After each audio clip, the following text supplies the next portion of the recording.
lovely viewers, this is Hello IT World Learning Tutorial channel for you. Today in this tutorial I'm going to show you how to download and install in our valuable communicationable software name is TeamViewer. We will install in Windows 11.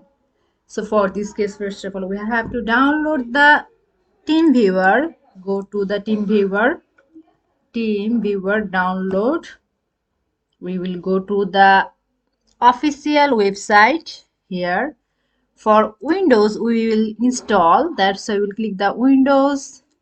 So we will do the TeamViewer full client support. See, it's done. So click here,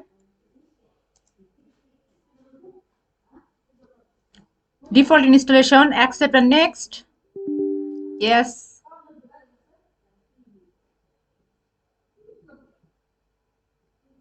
it is installing. Please wait while TeamViewer is being installed. See, the icon is present here. I accept, continue, starting TeamViewer. There is no connection. Close again and open again.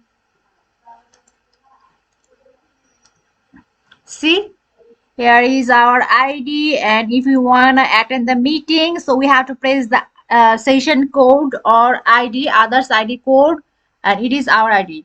So that's the end of this TeamViewer session class. So thank you so much for watching this video. Please subscribe this channel.